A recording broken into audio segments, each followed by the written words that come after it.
Do you ever feel like there's just this mountain of information to conquer? Especially, when it comes to something really important like a high-stakes exam. Well, today we're diving into the International English Language Testing System, or IELTS.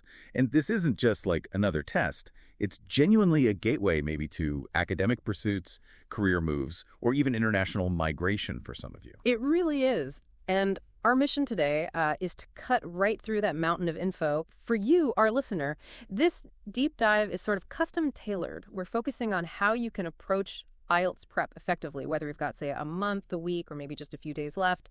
We've gone through, well, a whole stack of expert sources to pull out the most potent nuggets of knowledge. Think of it as a shortcut to being well-informed, maybe with some surprising facts thrown in. And we really have sifted through a lot for you today. Everything from comprehensive study planners, think British Council, to honestly fascinating Reddit discussions from people who've been exactly where you are now. Plus, practical YouTube advice on using tools like podcasts and detailed breakdowns of common mistakes you really want to avoid. We're going to try and distill all these different perspectives into, well, actionable strategies you can start using right away. Let's unpack this. Okay, let's start by quickly demystifying the IELTS exam itself. So at its core, IELTS is a system. It rigorously assesses your English across 4 key skills: listening, reading, writing, and speaking. It's designed to give a clear, standardized measure of your English ability, for study or work. Okay, so for someone who might already know the basics of the structure, what are the really crucial timings and formats they need to keep, like front and center? Good question. So listening is about 30 minutes, plus you get a couple of extra minutes to transfer your answers if you're on paper.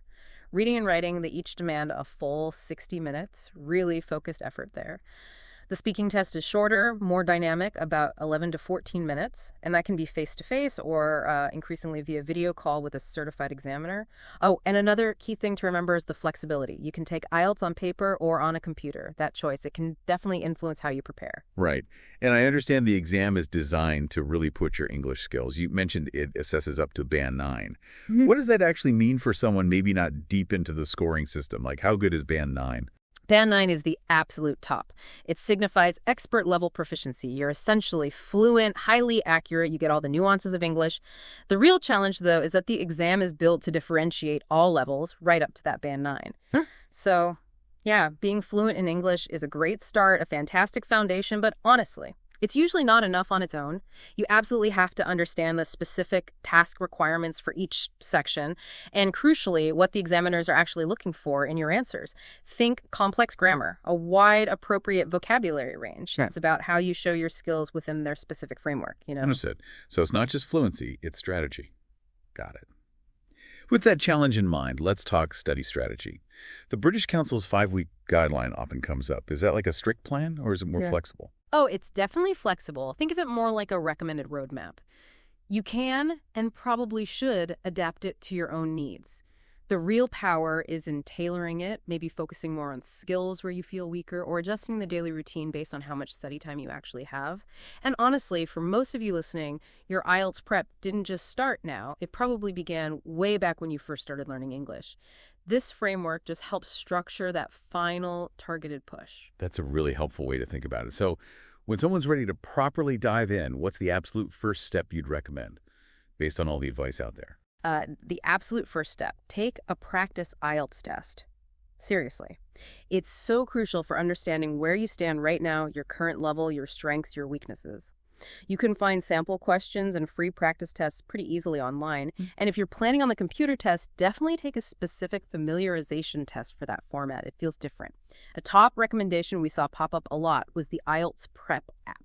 It gives you instant access to free practice tests, sample questions right there on your phone, super convenient.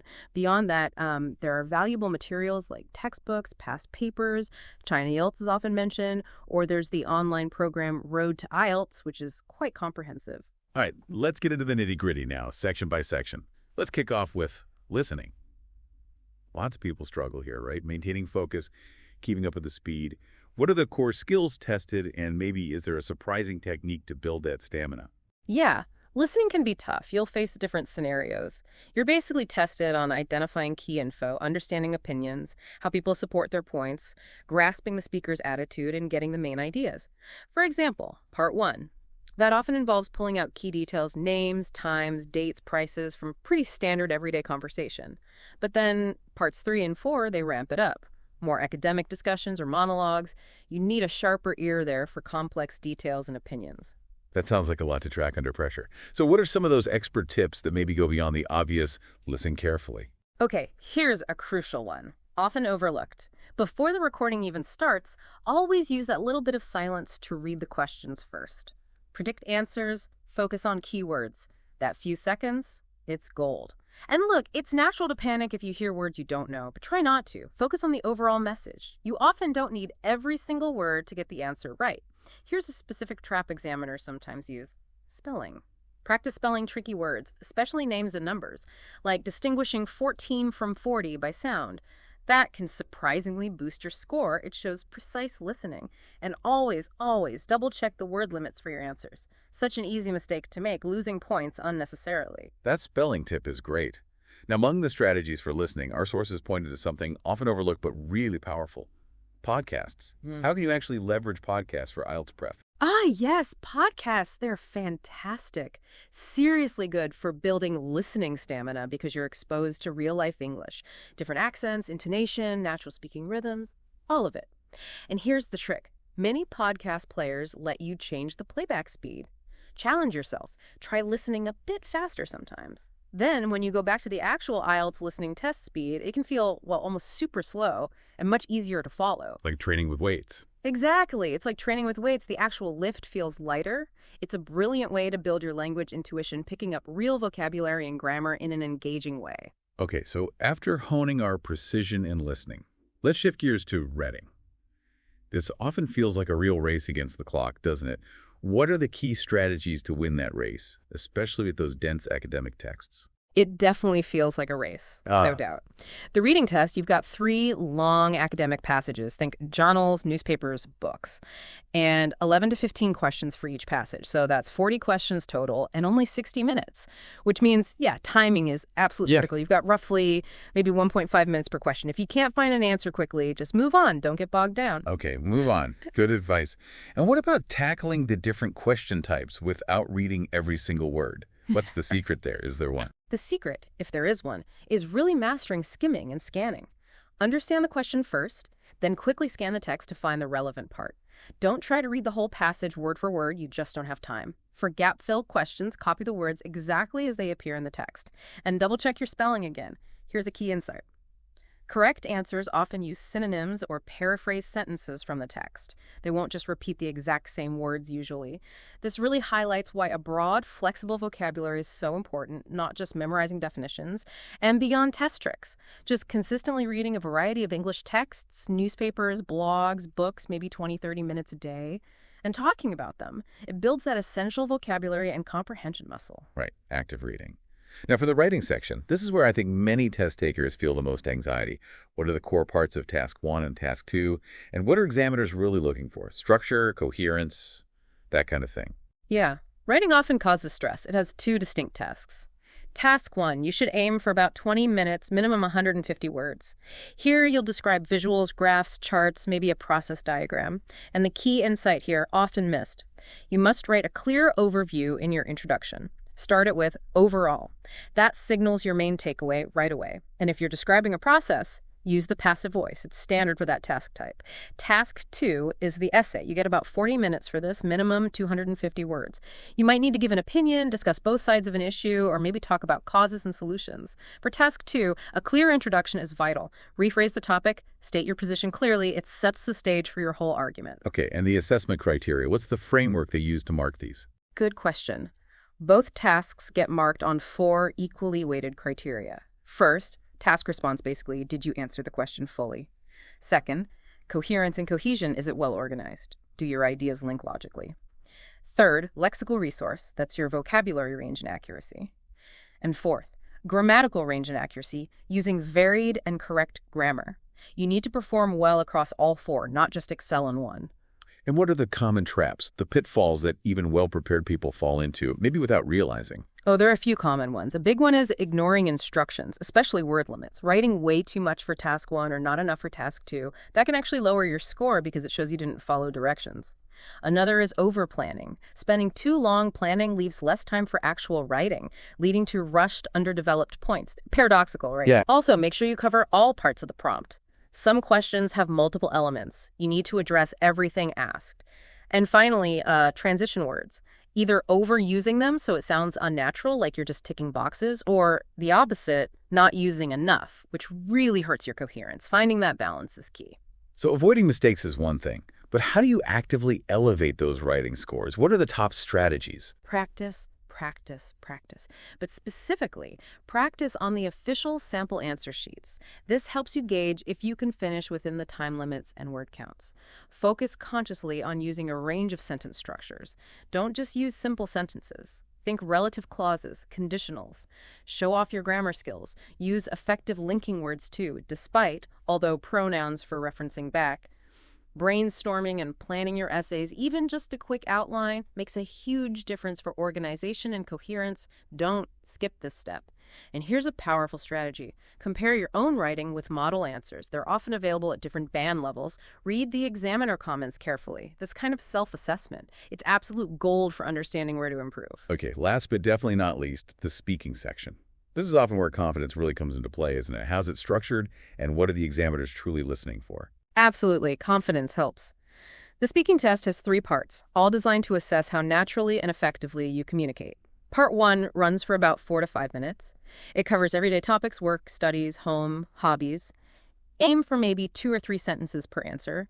Give reasons, examples. Don't just give one-word answers. Then part 2, you get a cue card with a topic, like describing a person, place, or experience. You get 1 minute to prep. Use it for brief notes, not writing full sentences. And then you talk for up to 2 minutes. Finally, part 3, another 4 to 5 minutes. This links to your part 2 topic, but becomes more abstract, more discussion-based. You'll need to generalize, express opinions, support them, maybe speculate, make comparisons. And the marking criteria for speaking, similar to writing. Similar themes, yes. They assess fluency and coherence, how smoothly and logically you connect your ideas. Lexical resource, your vocabulary range and using it appropriately. Grammatical range and accuracy. And importantly, pronunciation.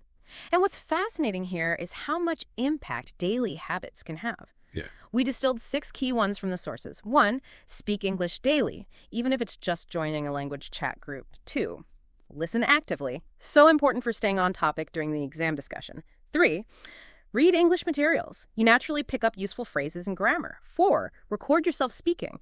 Maybe talk for 1 minute about random objects. It helps you get comfortable hearing your own voice and speaking spontaneously. Builds confidence. 5, use discourse markers, those little words like actually, well, So anyway, they help organize your thoughts naturally. And 6, practice pronunciation. Not just individual sounds, but intonation, stress, rhythm. It massively improves clarity. Those are fantastic, really practical habits. Any final, maybe surprising tips for speaking that could give someone an edge? Okay. Definitely prepare answers for common Part 1 questions, work studies, hometown. Don't memorize scripts, but having ideas ready reduces anxiety.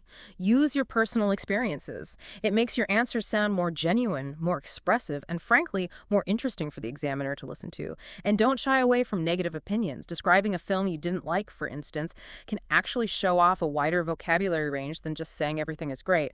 Also, actively try to vary your tenses and verb forms. Use would or used to talk about the past, not just simple past. Show your grammatical flexibility. This brings up a really important question. Resources, there are so many out there. What are the absolute best ones to power all this prep? If someone can only pick, say, 1 or 2 for a specific challenge, like boosting academic vocabulary, what would you point them to?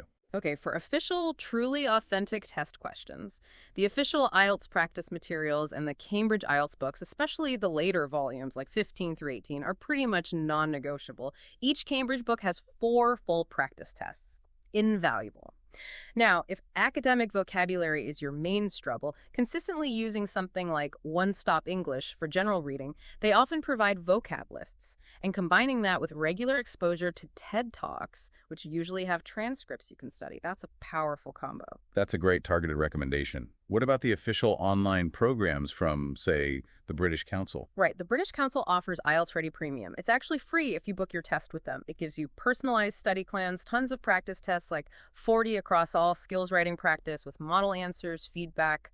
It's a really comprehensive package. And even if you haven't booked yet, they have IELTS Ready Member, which is free. It has webinars, videos, simulation tests, worth checking out. And don't forget the IELTS Prep app we mentioned earlier, great for practice on the go. Okay, so beyond the official channels, any hidden gems, maybe standout YouTube channels listeners should definitely check out? Oh, absolutely. YouTube is great for this. Channels like IELTS Advantage, Academic English Help, and E2 IELTS consistently put out excellent free strategy videos and tips. They often break down tricky concepts really well. For general info and sample questions, the official site, IELTS.org, is the place to go. Learn English Teens has some good advice too, maybe a different angle. China IELTS is useful for seeing assessment criteria details. FutureLearn sometimes has relevant courses.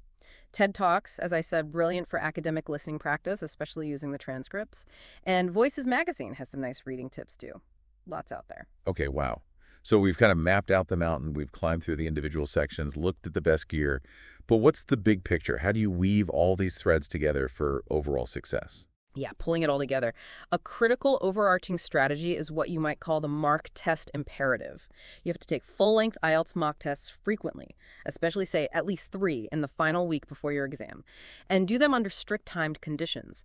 Simulate the real thing as closely as possible. It builds stamina, reduces surprises on the day, and after every practice test, do a thorough error analysis. Don't just check your score and move on. Figure out why you made mistakes. Categorize them. Notice patterns, common traps. That's where the real learning happens. Right. Active learning from mistakes, not just passive testing. What else should listeners prioritize in that final stretch? Vocabulary and grammar remain absolutely foundational.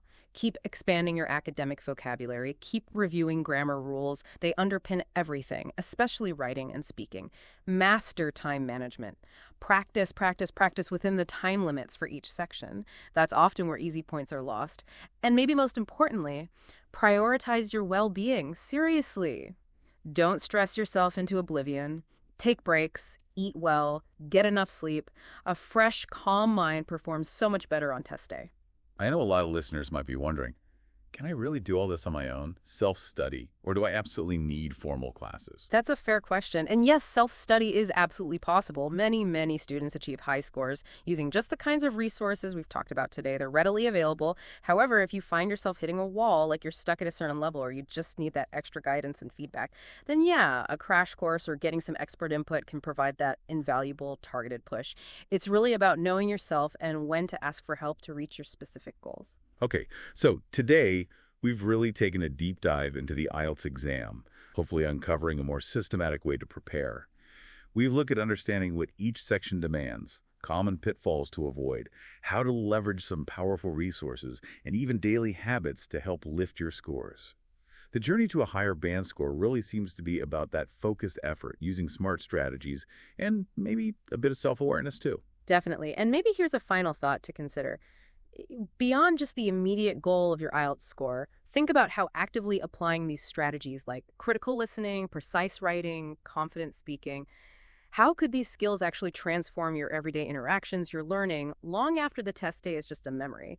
These are genuinely transferable life skills. That's a great point. Keep practicing, keep learning, and remember that every bit of knowledge you gain is bringing you closer to your goals.